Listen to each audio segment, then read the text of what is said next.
Hi folks, Toad here with VisorDown.com and welcome to the quick review of our KTM 890 Duke R that we've been spinning around on for the last couple of weeks. So, what is the 890 Duke R? Well, it is the updated version of the 790 Duke, quite obviously. And the R signifies that this is the more adjustable, the more exotic and the better than the standard non-R model. Really big changes for this year. Obviously it's gone up from 790 to 890, well actually 899cc.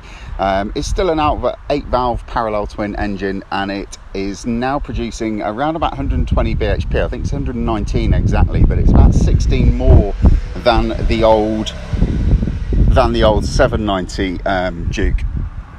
I rode the 790, rode them a few times, and on a WP suspension test was the last time I rode a 790. And I always thought it was just completely bonkers and not very refined in a few different ways. It's a great bike, don't get me wrong. It's got bags of attitude and it's got tons and tons of neck straining torque and power, and it just is a real fun bike to ride. But with that, you have to sort of couple it with a little bit of refinement. You've got to have a modicum of refinement in there, otherwise people are just going to get fed up, and that was the one thing that I think sort of let that bike down. Completely changed it for this year. This engine is much more refined. It's still got all of that quirkiness and all of that KTM excitability, like a little excitable little puppy that just wants to go out and play all the time. It's still got all of that, but it has got refinement, and the gear shift on this thing, which was a bit of an issue for the 790 Dukes, is absolutely fine as well. Quick shifter works faultlessly. Just going to go through some quick high level specs of it. So it's £10,399 for this middleweight super scalpel, and if you are looking at getting one, do get down to your nearest KTM dealer, because they have got some post-COVID deals going on where you can get money off at the dealer, etc. So we've got a 15.4 litre tank, which doesn't seem very big, but it actually takes quite a while to get through it. It's actually fairly frugal, although it's difficult to tell because the menus on the dash are a little bit tricky to get to the MPG settings. And as this is the R model, we have got top spec WP Apex suspension, which is fully adjustable, 43mm forks, and we've got a single rear shock as well, which is absolutely fully adjustable. So while I'm talking about the suspension, we may as well just move on to the handling of the bike. They pitched this bike as the super scalpel in all the marketing bump. It was being ridden on track by people like Jeremy McWilliams and sliding the back end into corners and all sorts of crazy stuff. And it is a lot like that to ride it on the road, to be honest with you. It looks quite long. It looks quite long and the forks look quite raked out, but don't let that fool you. It's really very quick to turn. It can get unsettled, not through any fault of the suspension, just because it's so bloody quick, and you end up barreling into corners much faster than you actually wanted to or need to. And it does like to shake its head under braking a little bit and under acceleration. But once you get it into a corner, it actually holds the line really well, and it's actually quite composed. I mean, WP suspension is top spec stuff, so you would expect that. Another thing that I like about this bike are these Michelin Power Sport Cup Sport tyres.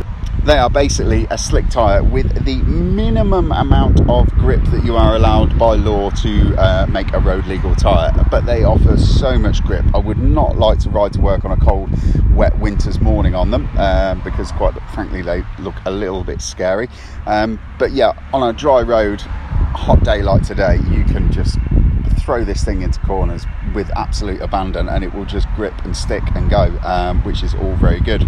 Braking system, we've got Brembo style calipers. We've got some slide control settings there, which I haven't really gone into on the road because that's kind of the reserve of the track day, I believe. But yeah, the braking system is excellent. You've got acres and acres of power. You've got Brembo MCS adjustable levers, which are as good as they get in my opinion, until you put it into race mode, which frankly I wish I hadn't, because the throttle is like a light switch. It's literally on off, so direct, and it magnifies, it sort of shrinks the distance it takes to open the throttle butterflies into that throttle movement with your right hand, and it's just bonkers.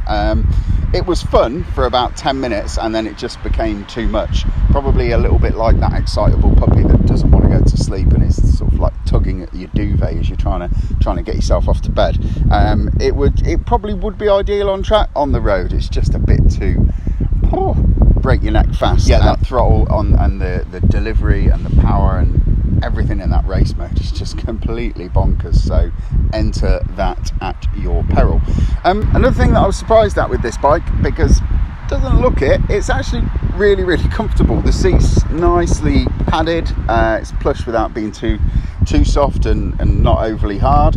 The upper body ergos, you are sat quite far over the front sort of headstock of the bike, a bit like a supermoto really, which kind of where KTM were going with this thing, I believe. You do feel like it chinnies over the headstock, but it's not uncomfortable in any way. The bars are quite nicely sort of risen up, and everything about it, the lower body ergonomics are great as well, and I haven't run out of ground clearance, which I thought I would have done because the pegs look quite low, but actually not an issue on this test at all. So yeah, this is the R version of the 890 Duke, and it doesn't have the pillion seat fitted or the pillion foot pegs, but underneath here there is enough room for a couple of Mars bars and your wallet and mobile phone if you so wish. What do we like about the KTM 890 Duke R? I like the refinement of the engine compared to the old 790 Duke. They've done a big step with that, and they've made it a lot better, which is brilliant. I love the handling of it. It's a great bike to go trucking down a twisty B road on a sunny day like it is today. I really do wish we could have taken it on track, but time and tide were against us on that front, which is a bit of a shame, because I reckon this would be an absolute weapon on track. Obviously you're going to get eaten up by thousands down the straights. They're all going to go tearing off in the distance, but somewhere like Cadwell, they'd be holding you up around the corners because it's just so good in the corners.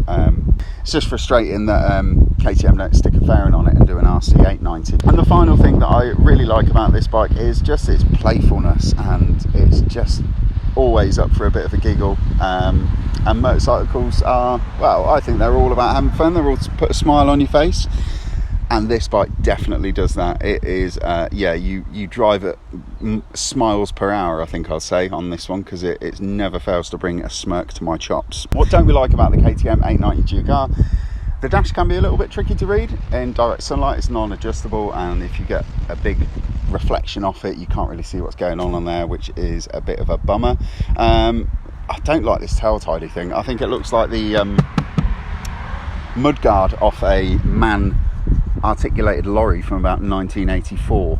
I don't know why it needs all this plastic either side of it. Get rid of it. And to be honest, that rear light cluster is a little bit awkward looking. I think we probably could have done a little bit better with that.